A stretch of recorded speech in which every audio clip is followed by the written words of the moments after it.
Good evening. The number of pollution zones in Scotland has risen, according to figures from Friends of the Earth Scotland. It found there are now 38 areas where safety standards for air quality are regularly broken, 5 more than last year. The Scottish Government says it's determined to improve air quality. Here's our environment correspondent, Kevin Keane. In our towns and city centres, exhaust from cars is regularly polluting the air we breathe. It's data that's monitored by local authorities and measured against agreed targets. But figures from Friends of the Earth Scotland suggest the spread of the problem is getting worse. In 2015, 33 air quality management areas were identified where maximum pollution levels are regularly exceeded. This year, 5 more are added to that list in Johnston, Renfrew, Linlithgow, Newton in West Lothian and Salamander Street in Edinburgh. We have illegal levels of toxic air, and this is harmful to health. Air pollution has been linked with cancer, heart attacks, respiratory illness, strokes, and more recently, dementia. So this is really something that the Scottish Government has to tackle very quickly. A Scottish Government spokesman said, "We are determined to improve air quality and are working to ensure Scotland's first low-emission zone is in place next year. Our work on air pollution also includes a range of transport initiatives which are already in place." The bulk of the high pollution areas are in our cities, but the High Street in Crieff has now been identified as exceeding acceptable levels for particulate matter. Friends of the Earth Scotland says that's down to the volume of cars which enter the town. Kevin Keane reporting Scotland.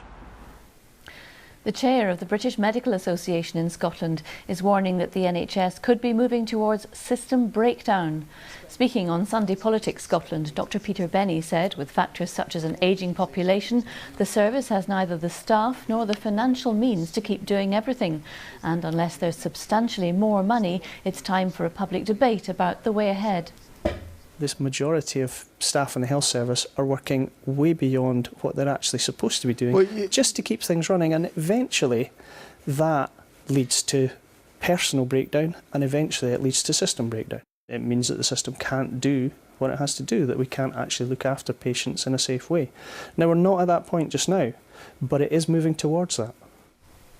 The Health Secretary Shona Robson said we recognise that change is needed and last month published the Health and Social Care Delivery Plan. It recognises that we must up the pace of change if we're to deliver modern, sustainable health services.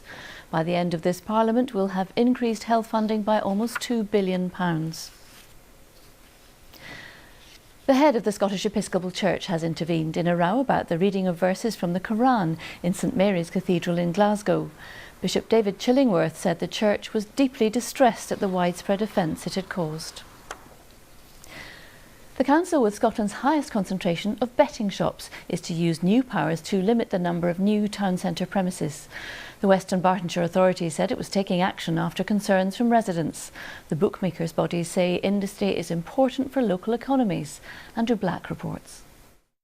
Gambling became my be-all and end-all, and it was the most important thing in my life.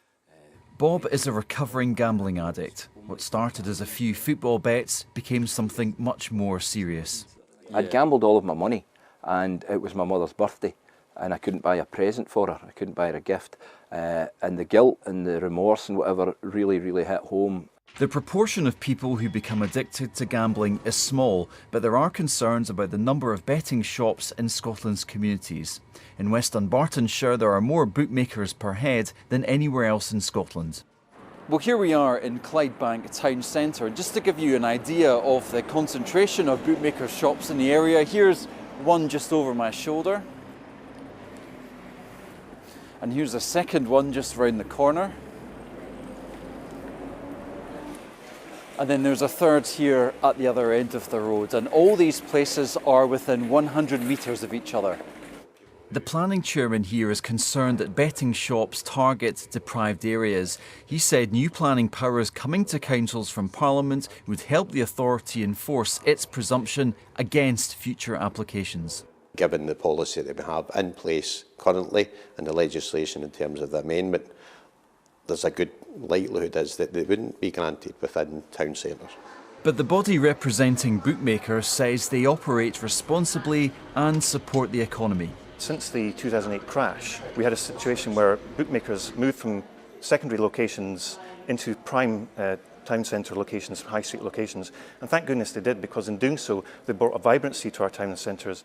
Councils like West Dunbartonshire insist they're not opposed to betting shops outright, but do say a balance has to be struck. Andrew Black, reporting Scotland.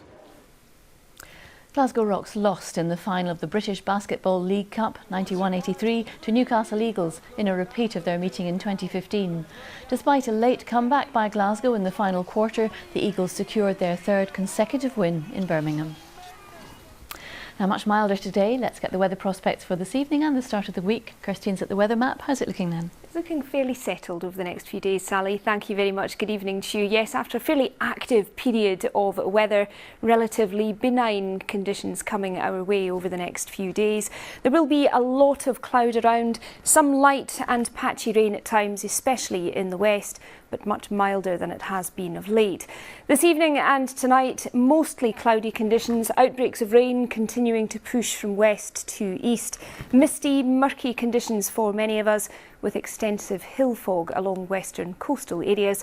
But a fairly mild night for most of us, perhaps temperatures just a little chillier in some sheltered rural parts of the east, given any clear spells. So tomorrow dawns on a cloudy note. Rain continues to push away to the east, dry for a time, although further spells of rain moving into the northwest during the day, with the best of the brightness and sunshine along eastern areas. Across the rest of the UK tomorrow afternoon, we will all in the same boat, really. A lot of cloud, some drizzly outbreaks of rain to come to the east of the Pennines, through the Midlands and the far south, and temperature-wise, really across the board, around 8 to 10 Celsius, although a much chillier 4 or 5 degrees in East Anglia. Tomorrow evening, we'll continue along the cloudy theme. Further outbreaks of rain, especially in the northwest. And then by Tuesday, nothing much changes. Largely cloudy conditions, some light rain at times, and very mild for the time of year, especially along the Murray coast. That's a forecast. And that's Reporting Scotland for now. We're back slightly later than usual at 10 to 11. Good evening.